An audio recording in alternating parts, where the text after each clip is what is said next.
Chapter 12. Guilt. For weeks I could think of nothing but the slaughtered.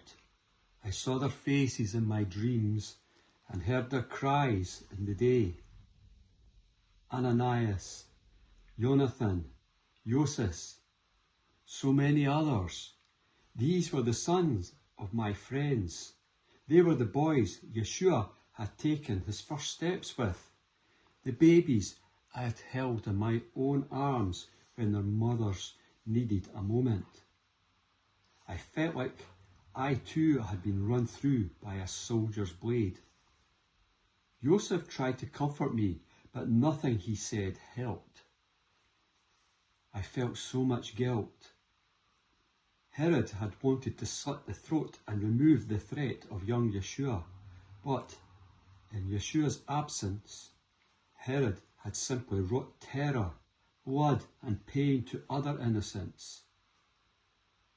Doubt fell over me like a shadow.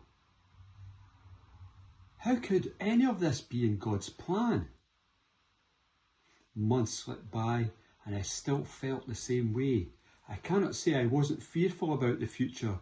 My little boy was still an infant, with his whole life ahead, yet already I was dreading any more moments of pain. I prayed I would not have to feel the sword pierce my heart like this again. I loved my son with all my heart and soul, but I feared I would not be able to cope with the pain foretold by Simeon. Would I be able to bear any more than the loss already of so many children? I asked myself this question over and over. I could find no answer. So I learnt to live with it, to accept that being Yeshua's mother was the greatest privilege afforded any woman, but also potentially the most painful. Yeshua was 4 when we finally received news from home. News about Herod. He had died horribly. A putrefying illness ate him from the inside. Can any of us escape justice? His death, though, meant that it should be a little safer for us to consider our return. Although we had heard rumour that Herod's son had since taken power, and he was reported to be crueler still, yet, if we did not return now, then when? Where would we return to?